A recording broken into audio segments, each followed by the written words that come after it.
listeners to the Dawn Chorus in A Man Who Writes Birdsong.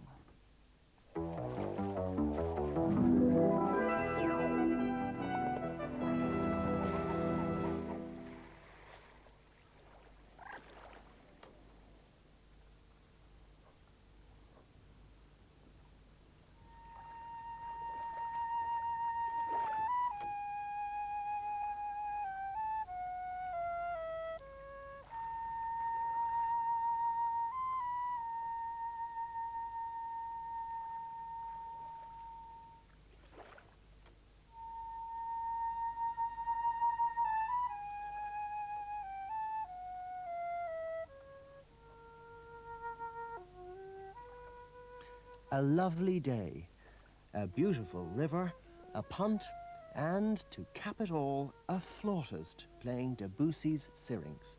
You'd think somebody set it all up for a film. But this is Cambridge, and Cambridge overflows with music.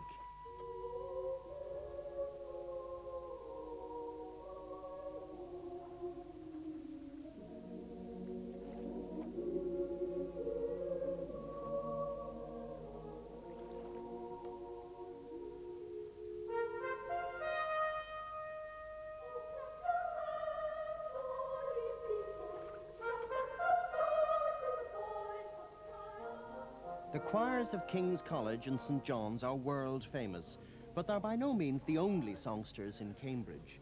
The musical achievements of colleges like Homerton, for example, are high, even if they do reach a smaller audience.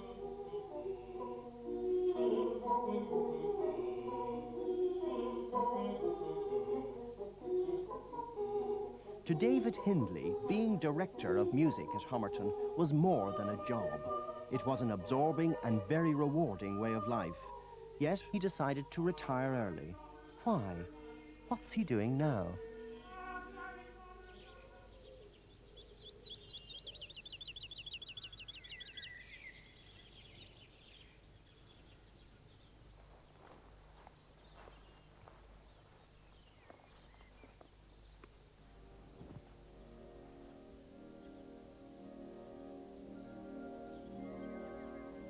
If you teach music, you may not necessarily compose music. Even if you do, it's often only the greats like Gustav Holst who find their own voice. I've written music that reflects the influence of everyone from Bach to Stockhausen. But lately, I've been searching for a more unusual source of inspiration. And now, I think I've found it.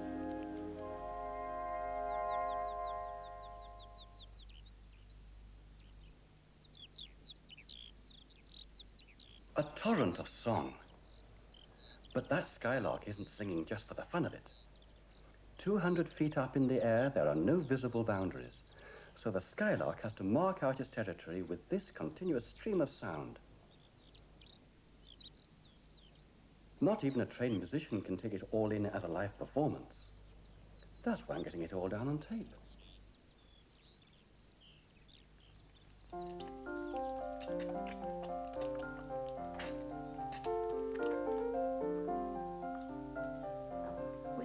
Bed and breakfast about the time my husband David retired. In fact, he's normally here helping me. He doesn't often abandon me to the dawn chorus like this.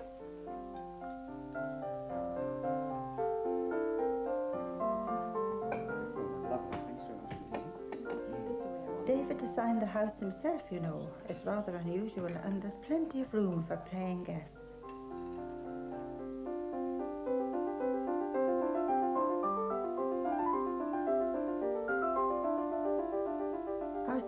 Well, we live right up on the top floor. We call it Narnia. You can step through one of the wardrobe doors and you're in another world.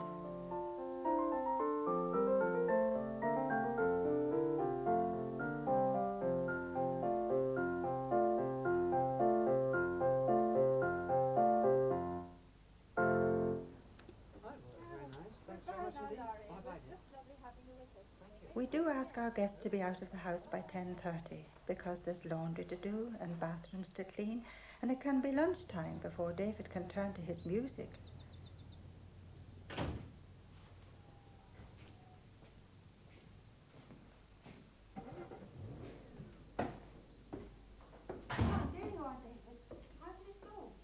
Oh, not too bad. In fact, it had gone very well. Many composers have written music based on birdsong. Very few began by recording it. But now that he's put birdsong onto tape, David Hindley's made some startling discoveries about the music birds produce when they sing. These discoveries have given David's simple quest for new musical inspiration a dramatic and totally unexpected musical authority.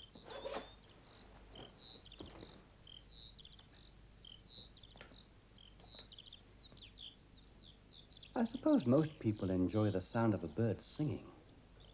But the challenging thing about birdsong is, how can you describe it in such a way that someone else can tell which bird you've been listening to? Bird books are full of descriptions of the bird's plumage, or the way it builds its nest, or the color of its eggs, but the description of its song can be laughable. Now, I'm no ornithologist. I'm a musician. And to me, the obvious solution was to write the bird song down in musical notation. Easy with the blackbird. You can hear every note. And people have, in fact, written the blackbird's song down as music. But how do you cope with a bird like the woodlark, for example? It's so fast, the musical intricacies can't even be heard, let alone put on paper. So I transferred the woodlark song to tape and slowed it down. And I had to reduce the speed 8 times before I could clearly hear the notes and write them down.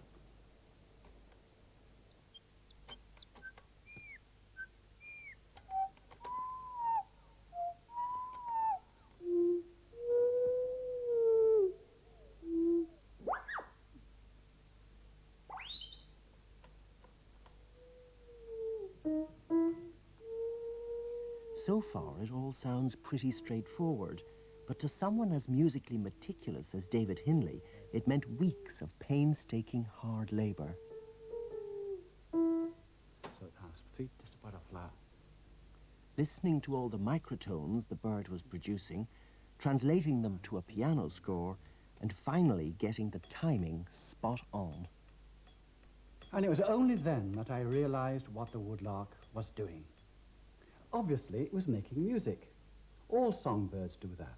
But the astounding thing is that the woodlark was making music according to rules and principles of composition that Bach could have understood. Take Bach's first prelude. He starts with a short musical pattern.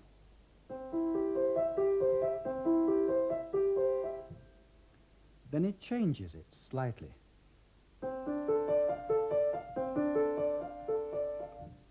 And changes it again, and so on throughout the piece.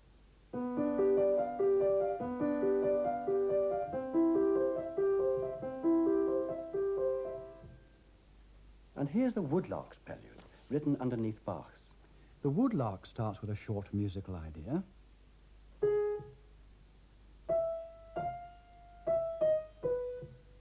And he changes it slightly.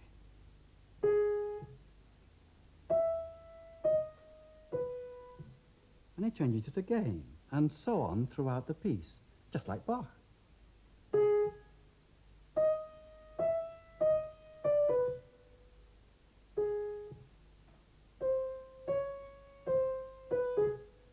Now this is a startling idea, and it raises all sorts of questions. Is this bird really supposed to be following human rules of composition?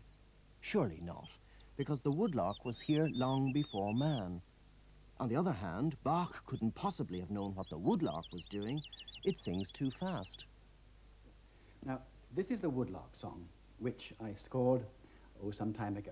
We asked an expert flautist, Brenda Dykes, if she could listen to the woodlark song slowed down and simultaneously play it on the flute. But I wonder whether you can actually do it. Well, I'll give it a try.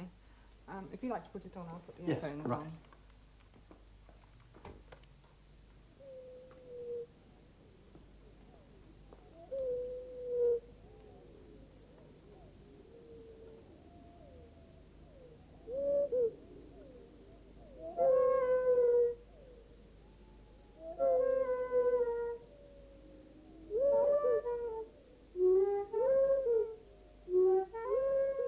Brenda's copying the slowed-down woodlark song with great skill, but at this speed we hear none of the bird's original vivacity. Now, with apologies to Brenda, we're going to accelerate her up to woodlark speed so we can see as well as hear what happens. Any moment now.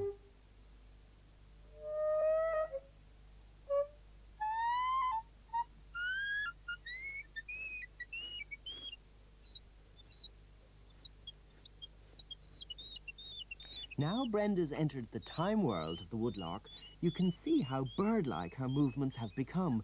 She even sounds like a woodlark. But this leaves David with a problem. How to retain the lively mood of the woodlark when he's slowed its music down so that we could hear all the notes? The clue lay with the fact that the bird had composed a prelude like Bach's. The composer Gounod added music of his own to Bach's prelude to compose Ave Maria.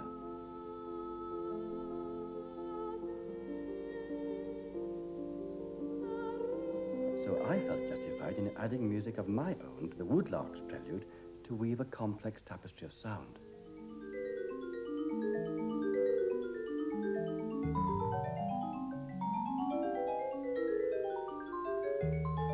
What David Hindley's done is to take a thoroughly modern approach to the centuries-old practice of using birdsong as musical inspiration.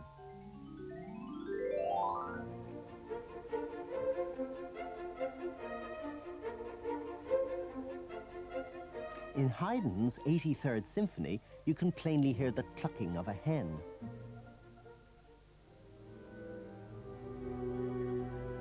Delius wrote on hearing the first cuckoo in spring.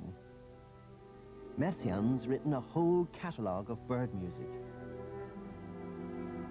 But if you want bird music that's just sheer magic, what about Vaughan Williams' The Lark Ascending? Isn't this what bird music ought to sound like?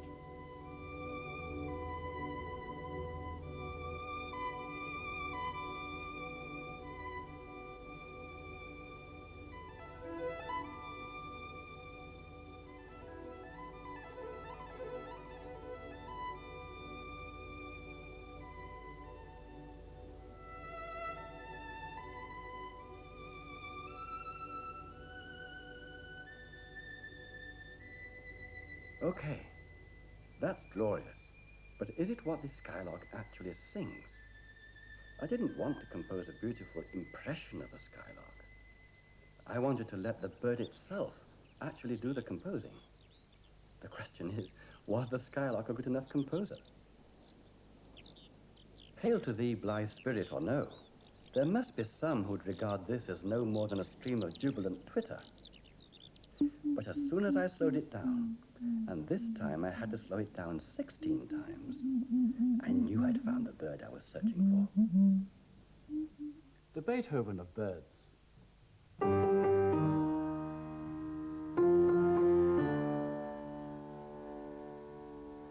That's the way Beethoven introduces the first movement of his Fifth Symphony, with a short motive, very subtle but yet important in the whole work.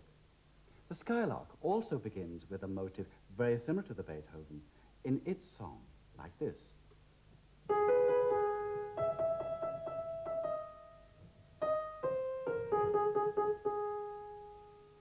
Beethoven builds a theme from his motive in this kind of way.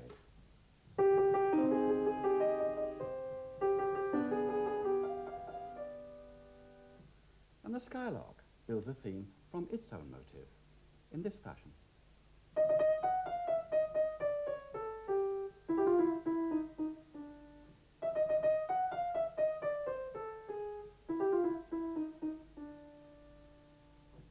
Beethoven extends his music for some time and then for variety creates a new theme, a lyrical theme, beginning with a horn motive like this.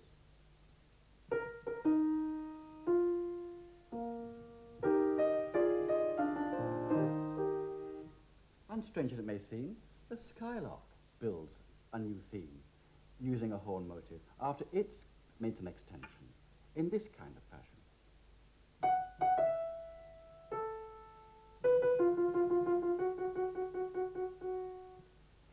Now, you may think that these are coincidences, but I can go on and I can make comparisons between the Skylark and Beethoven.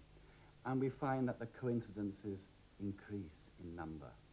And in the end, you begin to wonder, well, what is happening here?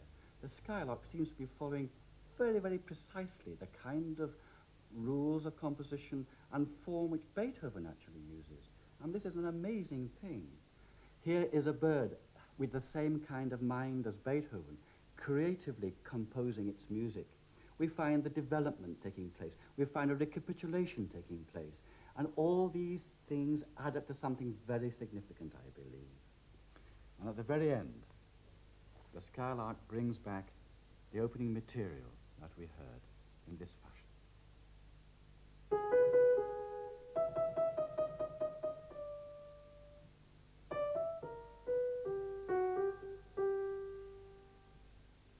And what does Beethoven do at the end of his movement?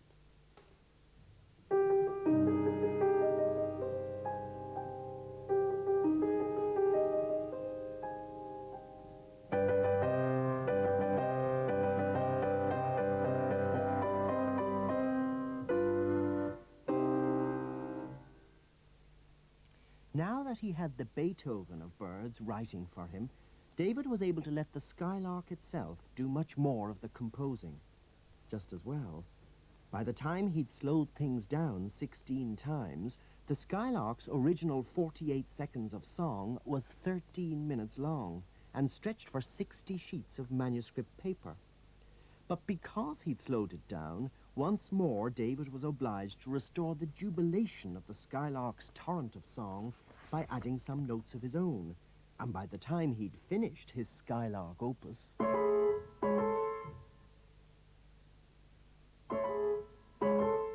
he found he could only play it in snatches.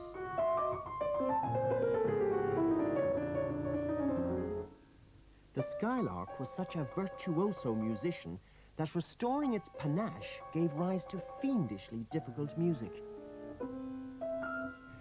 If the Skylark was the Beethoven of the skies, then in just one respect I felt like Beethoven myself. I was deaf, unable to hear my music live. In this day and age, did composing still have to be so frustrating? I'd read about computer programs that could handle musical notation. They were expensive. But after a lot of financial heart-searching, I bought one. And it was like being reborn. I can now write music directly into the computer. The computer stores it all in its memory, and I've got a laser printer to copy it all out. Look at that. No more struggling to be neat and tidy as you painstakingly write down every note. Compare that with my original manuscript.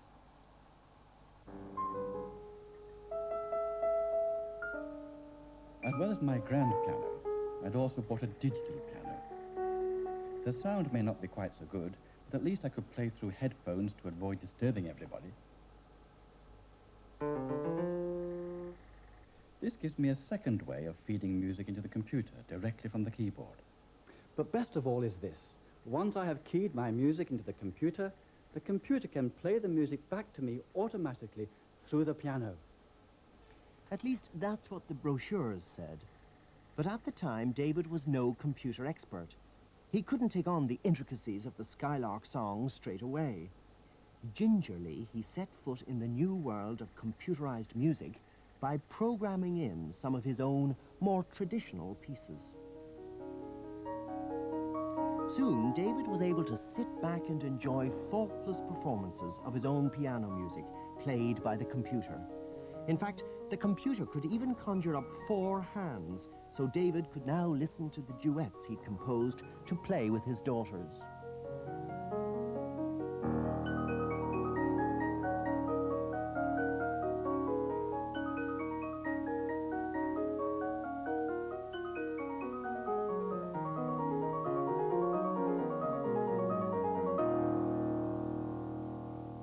Unlike David, the computer can't tell the difference between difficult music and a 5-finger exercise. so it could play the Skylark piece with ease. It was at this point that QED decided to call in 3 wise men to hear the results so far. Virtuoso pianist Peter Hill, Nigel Osborne, expert on contemporary music, and Chris Mead of the British Trust for Ornithology. David started by reminding our panel of judges what a skylark sounds like.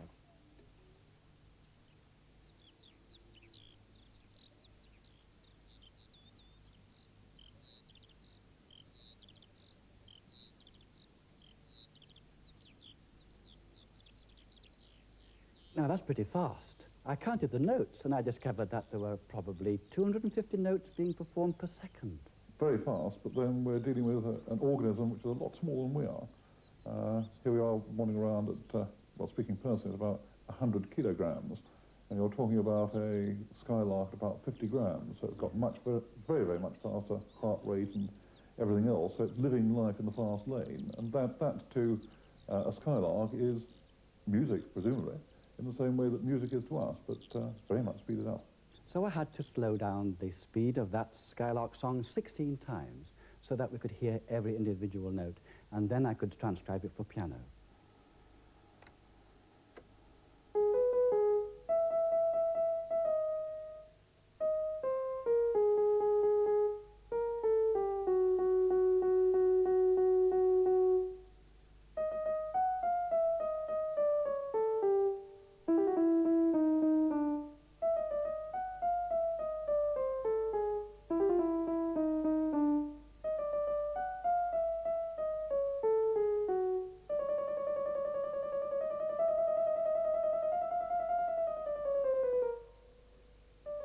David, that's really extraordinary, but particularly I think as a, if I may say so, a kind of scientific demonstration of the complexity of the Skylark song. Now we can hear it very clearly, and also we can hear what are recognizable, well, I would call musical ideas. Yes, in fact, I found a strong resemblance between the form of the Skylark song and the form of Beethoven.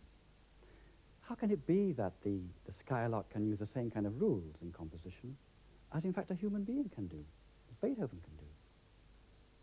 The coincidences between these structures and, for example, not just Beethoven, but something as simple as folk song, are remarkable. A Martian descending to Earth and recording sound data would find it very strange. There must be something linking these things. There may be something, it's possible, we can really stake our neck, we can be very outrageous and say that possibly at the base of our brain, the oldest part of our brain, we have something which is remarkably like a reptile's brain, a reptilian brain. Underneath the cortex and the limbic system, it's there. And could it be that somehow deep in there, there's a kind of patterning? There is a way of organizing sound that may be in common between human beings and birds, a way that they've both inherited from some very ancient history. And that's really extraordinary. I have to say, if I may make a criticism, that we seem to have rather lost the fizz of the Skylark along the way, because what we've heard is just a kind of slow motion action replay of it. So I've added music of my own to try to revitalize the Skylark song. So David hands out the scores of his new Skylark music and steels himself for the moment of truth.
Now, obviously, we haven't time to play you the whole 13-minute piece, but you'll have caught the flavor already. This is music in which there are 3 different kinds of brain at work: bird,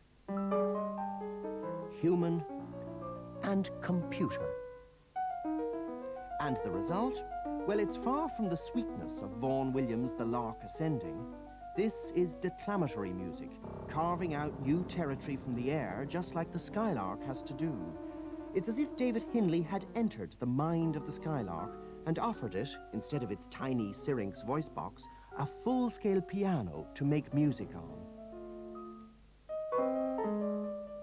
But music, even modern music, stands or falls by the judgment of its audience. Peter Hill's just finished recording all of Messiaen's bird music. How will he react to this new approach?